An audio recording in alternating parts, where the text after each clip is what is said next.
What'd you think of that quote by my brother? One of the most single potent thought forms I've ever heard in my life. It's a testament to how powerful love is. It sets it as the default position. Only the default position can be effortless. Only the default position can be effortless. Only the default position can be effortless. I actually came here to change that quote into something a little more uplifting. It's not a feel-good quote unless you can see through it. And we're going to need to have practice looking at thoughts that are uncomfortable, just to get through this tape even. And we're going to scare the heck out of the mind by giving it the greatest thought it can hear. But if you want to make a bid to get free, go free, stay free, be free, am free, you're going to have to look at all the ugly thoughts that are stored on you. So we needed a little bit of practice there. Last tape, I think I mentioned the word God twice, which will shrivel people's sphincters up quicker than anything. Do you really think you're God? Yeah, I remember you. Slow down. There's a reason we are starting at the place where thoughts don't apply. And if you listened to the last two tapes, which are essential, you know what this means. We're talking to the mind about things that the mind has no access to. It does not even know they exist. And unless you think you turn into something else that falls asleep and wakes up on your behalf, then you are the default position. You are the love that is the default position. There's no way around it, and yes, it's that simple. And because it's true, it's always true, and we're going to prove it and taste it right here before this is over. So until I find a better default position, my name is RAS.Wheaht. I'm very glad you're here. I love you by default. Let's get to it. Whatever scene you're in right now, pick an object. Any object, you have carte blanche. I'll take this sculpture here. It's actually a painting because it's made of just paint. The mind considers object and thought as the same thing.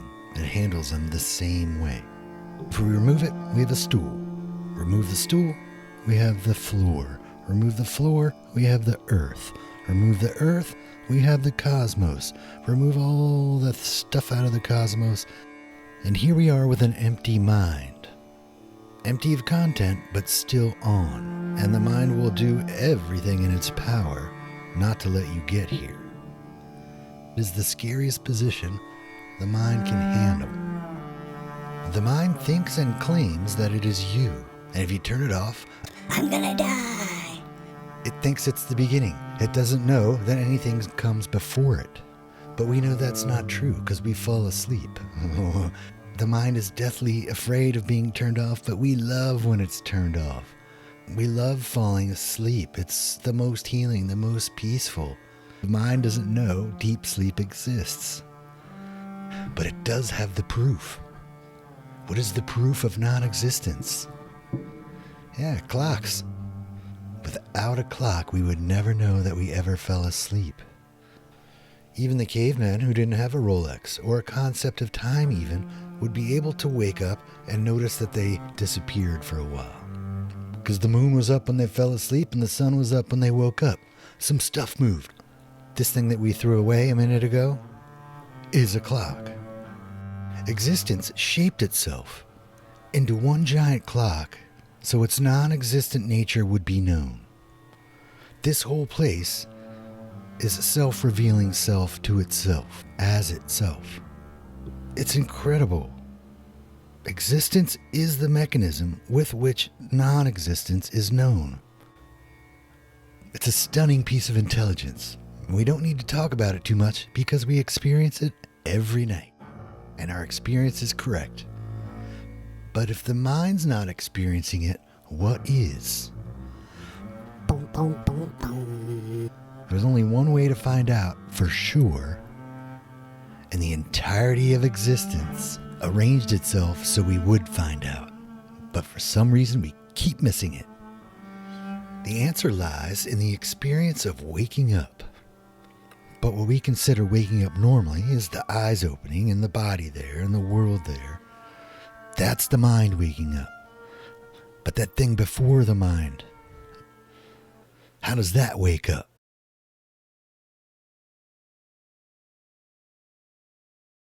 And again, as crude as that visualization is, it's more accurate than words. The main point is that this only becomes known when this happens. It's the same exact shape, equation, scenario. When the mind is off, non-existence is revealed by existence.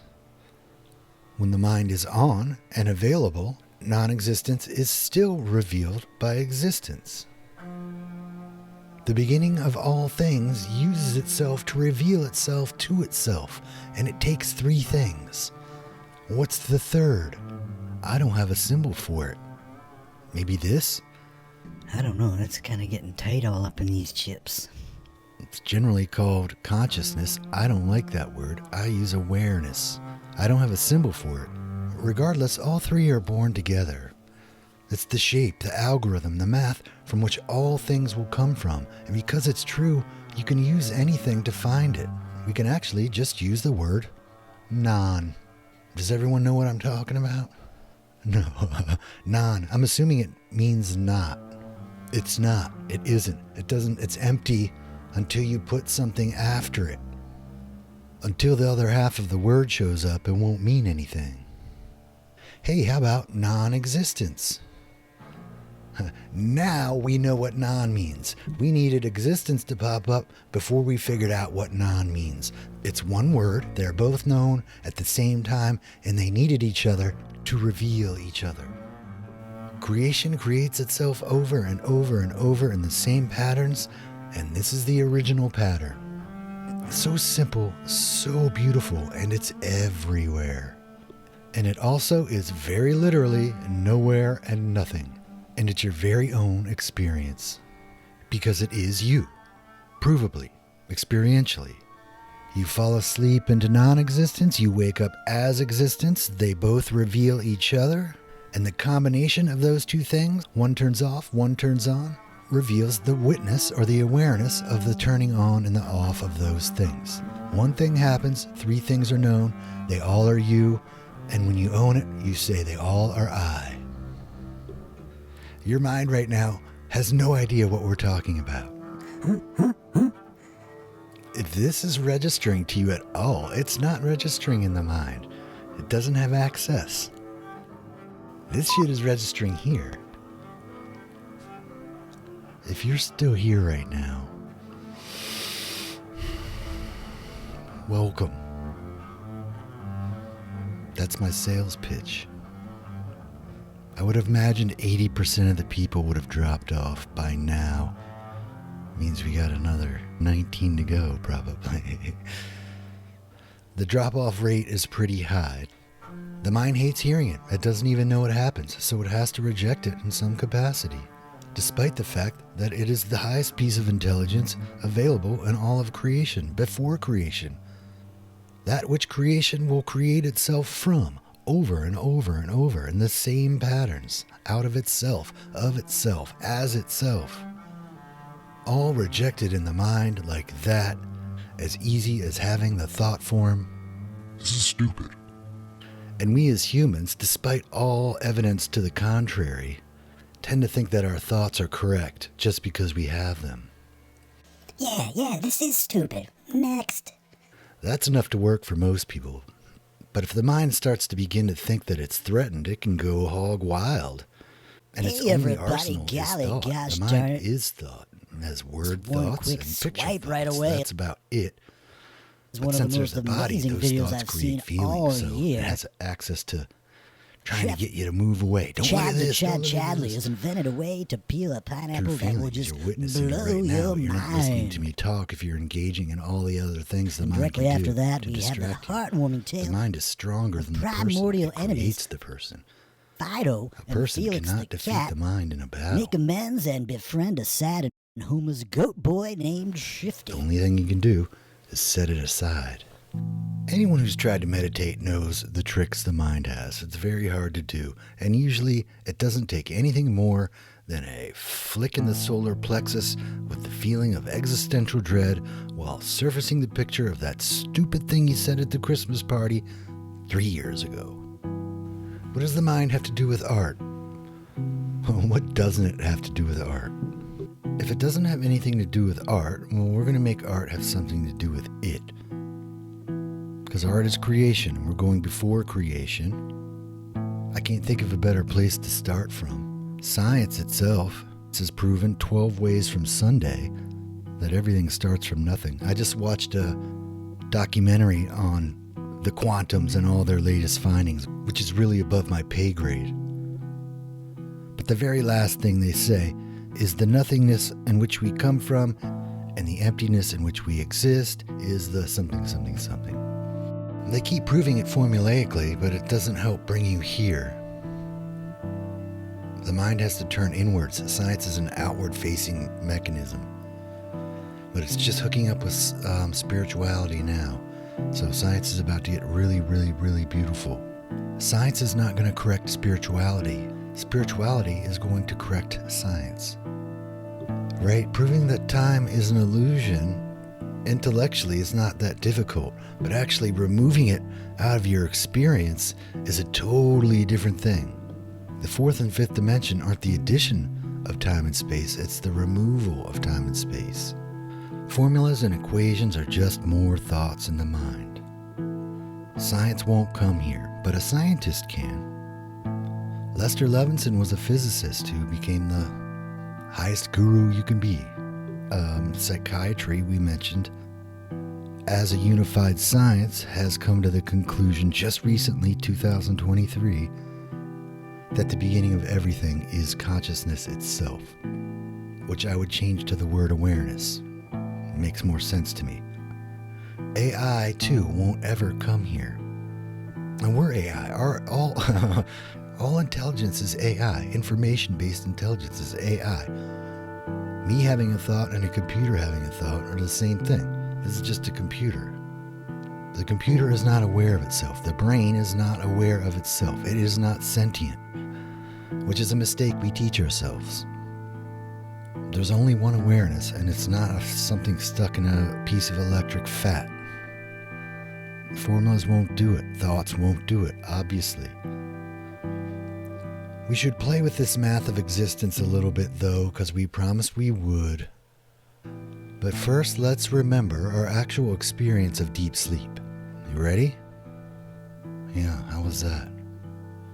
It doesn't happen. It's good to reconnect with that before we bring up this thing to represent what doesn't happen. And it lets you know how quickly this knowledge is, this threefold nature of God, Supreme, Atman, Brahman, whatever name you want to give it. Which is not too crazy though, is it? This thing has a smell, a sight, a feel, and a taste. Yet it is only one thing. One thing happens with three qualities instantly known as itself. That's your original math. But let's see what happens when we give it to the mind that doesn't know you happen.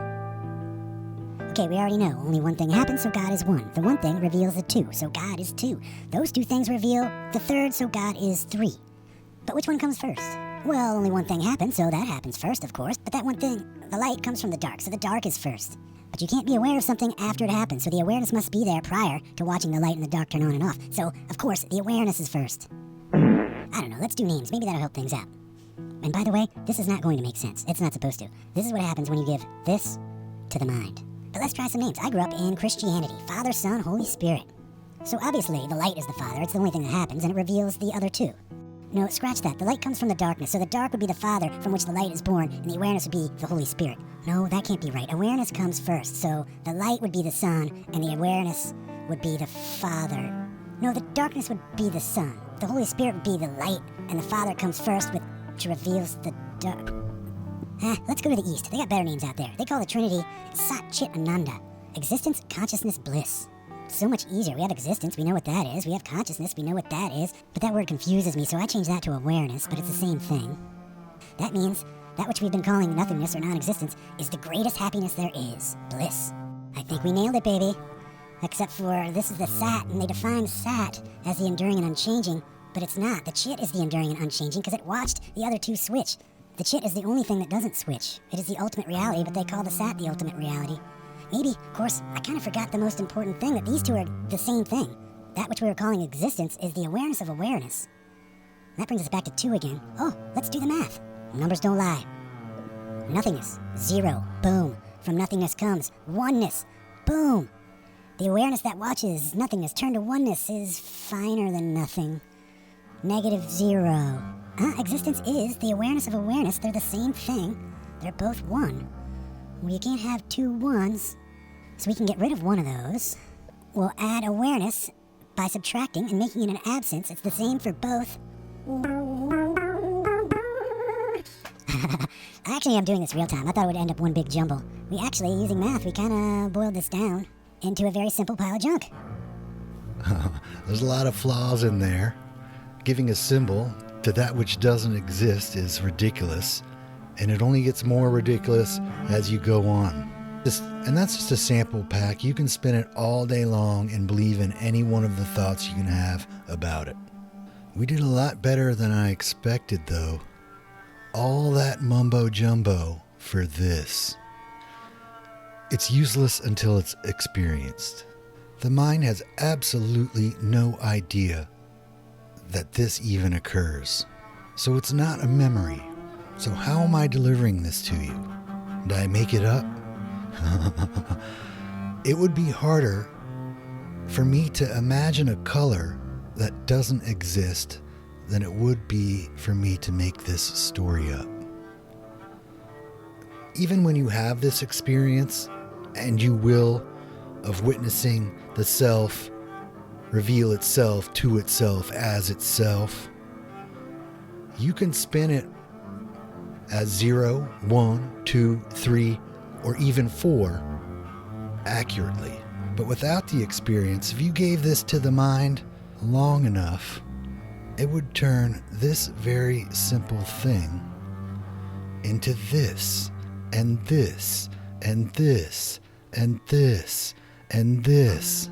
It would create armies and wars, fighting over what it does not know, cannot know, but thinks it knows. My thought is better than yours. My God is better than yours. You're wrong. I'm right. It's absolutely insane. The mind is always wrong. It does not know you exist. All right, I'm supposed to be closing down and finish at 1818 again. The repetitive refreshing and going through, the renewing and going through. That's very, very important. Kind of like the ocean lapping the shore. It creates a momentum. But I don't think we need to start over and fall asleep again. We've done it enough. The people who are here are here. Let's just keep going. We'll ride this out like Thelma and Louise. Most people prefer the story of 2, the 2 states. I think the story of 3 is more accurate when turned into information. And the best version that I can think of, the math of existence, the math of you, the math of I, the math of creation, before creation, the beginning of the beginning, the blank canvas of the blank canvas of the blank canvas, is you fall asleep into non-existence. It's you. You don't turn into something that falls asleep on your behalf. You wake up out of non-existence. It's you. You don't turn into something else that wakes up on your behalf. You cannot be half. You are always whole. If you reach this state through a silent mind before you fall asleep, you will watch this state as you come out of deep sleep. It reveals your identity as awareness, whose name is I. It reveals your existence as nothing, whose name is Am. All in a single revealing of self to self as self, most commonly referred to as I am that I am. I am that I am is the name that God gave to Moses on the mountain. Jesus said, I and my Father are one. I am the truth, the light, and the way. The great Ramana Maharshi said, the name of God is I, revealed in the heart as I. The Rastafarians, Jah, use I and I. Buddha, I am the miracle.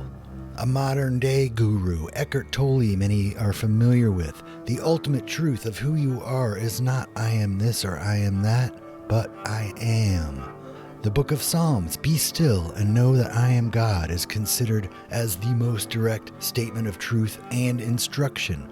Be still. And the great Indian saint Nisargadatta has a book called I Am That, with 1,000 quotes. The knowledge I am is God. Your guru, your God, is the I am. Out of nothingness, the I am or beingness has come. And so on and so on. Right? It's no coincidence that everything that can speak for itself in a creation refers to itself by the same name, the same intimate name that nobody else calls you. I. I just started this sentence with it, and I just said it again. If you watch, when people say the word I, they always point to here. The body actually has 3 hearts, but right behind here is the instrument with which the self knows itself. And the entirety of creation is the self revealing itself to itself. The proofs are littered throughout creation, and even in our mathematical digestion, we ended up with 1 and 0. Everything on the computer that you're listening to and seeing now is made up of 1s and 0s. Well, the binary code for existence is I and am. If you like the story of 2 better than you like the story of 3, it's also simple. It would be awareness of nothing and awareness of awareness. And what emerges from nothing is 3 awarenesses. Even if we try to change the story math from the story of 3 to the story of 2, the revealing is still 3 things emerging from nothing that are the same thing. The holy math, the non-numerical math, is still there. Always shows up somehow. All of this, however, is word, thought, babble, concepts, ideas. If you've made it this far, that is no longer good enough for you. Let's get a taste. This is one of the reasons spirituality is the highest science. It only deals with what's happening right now. Very direct proof. And since what is true is always true, it must be available now. We're going to start getting into the area that I've been warning about for the past couple of tapes, where when I tell people in person, some turn white as a ghost. Everyone changes the subject, and some people even flee. They'll actually flee the scene.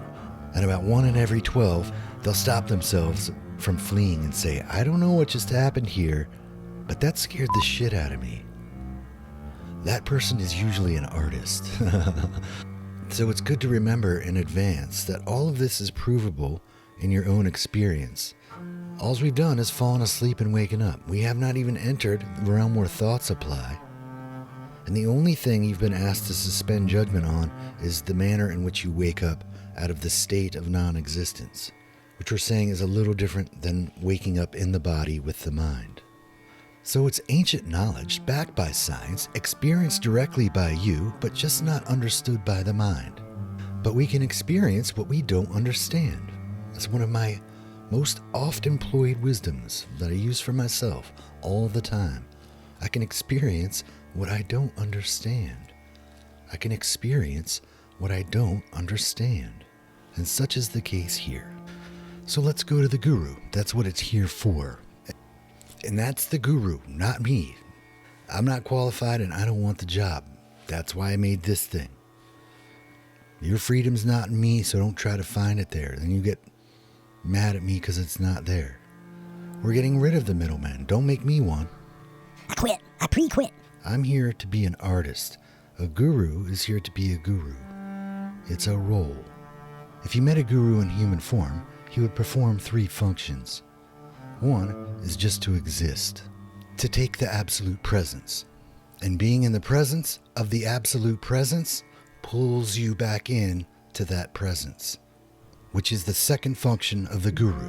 And you notice they are the same exact thing. And the third function of the guru is to remind you that you are the guru.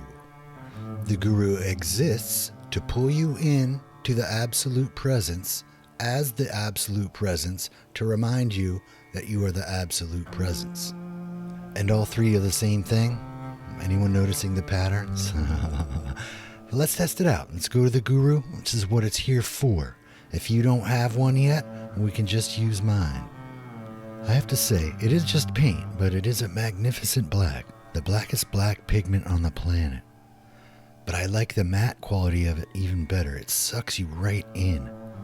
You almost want to close your eyes immediately, in which case you're just in a bigger version. And when you open your eyes, you're still in it. And this is where we want to stay, whether the eyes are open or closed. Relax a little bit. Settle into your heart and not your mind, because your mind doesn't have any access to what we're talking about. Let's start with some baby steps, the babyest steps of them all. Whether you're looking into this painting on the computer or you have one in person, we first want to make sure that we're aware of the painting. It shouldn't be too hard. You're probably already done. And the next step is to make 100% sure that you are aware of this painting, and hit pause if you need to. Be so sure that if somebody came in and said you're not aware of this painting, you would tell them to go take a hike. The first step and the second step were the same exact thing, and we can reasonably and experientially assume that if you're aware of this painting, that you are aware. Okay, excellent, very easy. The third step is even easier. You don't have to do anything at all, except to hear the awareness with which you are aware right now in your own confirmed 100% experience is the absolute position.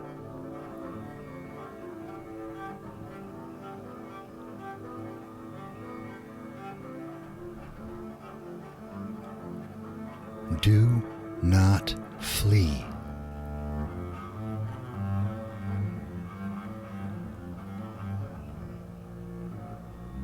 Your very own awareness is the absolute, is the truth.